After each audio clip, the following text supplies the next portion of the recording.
with minority mindset, tell people about like how that started and what it means. The minority mindset has nothing to do with your ethnicity, your race, or your skin color.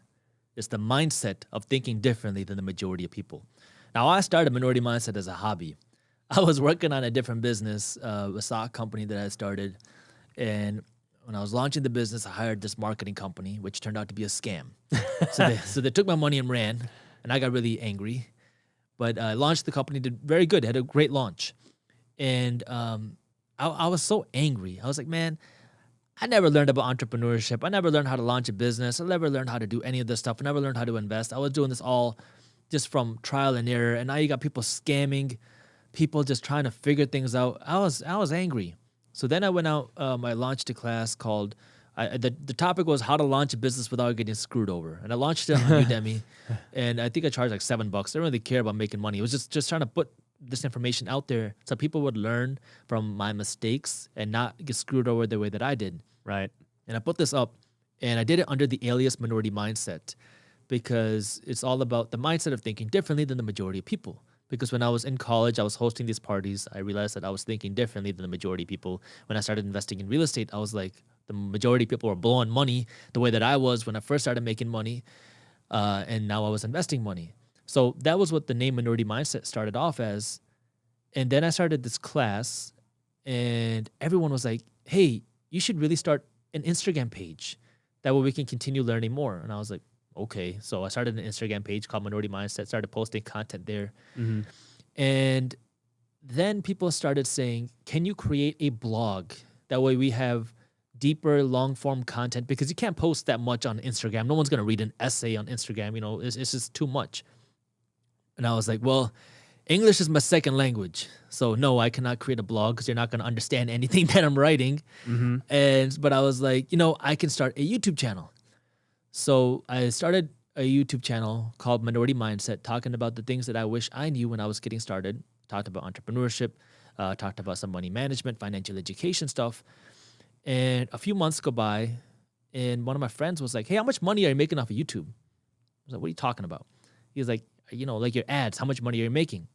I'm like, I don't know. How do you do ads? He's like, did you not turn on your advertisements? This is before there was any sort of monetization requirement. Right. I was like, no. So then he goes onto my YouTube channel. He's like, dude, you could just turn on ads and start making money for these videos that you're making. I was like, really? I was just doing this for fun. I was like just doing this as a hobby. So then I turned that on because I was doing other stuff. And, I started off really just talking about entrepreneurship, then really got more into the financial education side of things, investing, money management, and all that. And that started to grow. I think people liked it because I was like, I speak everything that I say, I speak out of passion. Everything I say is from my own experience. It's like from my heart. And people liked it. And now we started to grow. And the stock company that I was working on, we got denied a patent. So I was like, okay, what do I do? Like, the stock company's making really good money. I'm doing other things. But Minority Mindset isn't making any money, but I love it. Like, I love the whole idea behind talking about financial education. I love talking about this type of stuff because it gets me riled up. Like, this is so important, and we're never taught this stuff. So I decided to go in with Minority Mindset and do less time here because this is what I loved. Because, stocks are making money, but I'm not really passionate about stocks, right? So It's like I went down the Minority Mindset route, and I just kind of did it. And now we're one of the fastest growing financial education and media companies on the internet. And it just started off with me making videos on my iPhone in front of a white wall. Then we grew, and now we have a whole team. We have our blog, we have our newsletter, we have a bunch of other things that we're doing with Minority Mindset. We have other sub YouTube channels that we've started. So it all just started with the whole idea of just talking about the things I wish I knew, which is what I still talk about every day on a channel. But that's on kind of all where all started. Just like the things that upset me, I was talking about it, right, and just educating about it, man. Yeah, and I think that's why the channel's had so much success, because it didn't start for you anyways as like a business thing. You were just like, dude, I want to just help people out. I want to, and for also, it's just a way for you to like kind of let your feelings out of like, hey, I think people should know this. Like, I'm passionate about it. And, where do you go to learn this stuff? When I was 19 when I bought my first investment property, I told my dad. How'd you do that, by the way? So let me tell you that. So I was doing my event planning company. Yeah. And I was making money. And this was at the bottom of the 2008 crash. So this is around 2012, or 2011, 2012. And I was studying for the MCAT, the medical college admission test, the test you take to go to medical school. And every business book that I read said that wealthy people invest in real estate. Now, I didn't really know what that meant because I didn't have any real estate investors in my family. I didn't know anybody that invested in real estate. But I'm studying for the MCAT, and every day when I have a break, I went on to Yahoo Finance, and like the top articles were always housing prices are at rock bottom, real estate prices are at rock bottom. And so I was like, why don't I start looking at real estate? I had no idea what to expect. I told my dad, I want to invest in real estate. He was like, Jasprit, you're stupid. Go become a doctor. Just focus on your studies.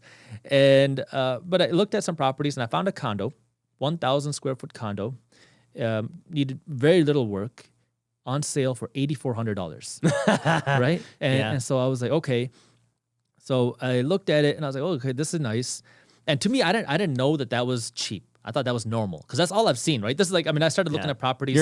And for those listening, he's in Michigan, where things are a lot cheaper than California. Yeah. So, but before that property was selling for $120,000 to $150,000. Crazy. Just a few years before, right? Yeah. So I'm looking at this property, and before that, I looked at some $30,000 homes. I looked at some $15,000 homes because this is just what I thought was normal. I had no idea. Yeah. I looked at this $8,400 home. I put an offer for $6,000, or no, I put an offer for $4,000, and then they came down to $7,000, and I was like, no, I want $6,000, and then they were like, well, now we have another offer, so give us your highest and best.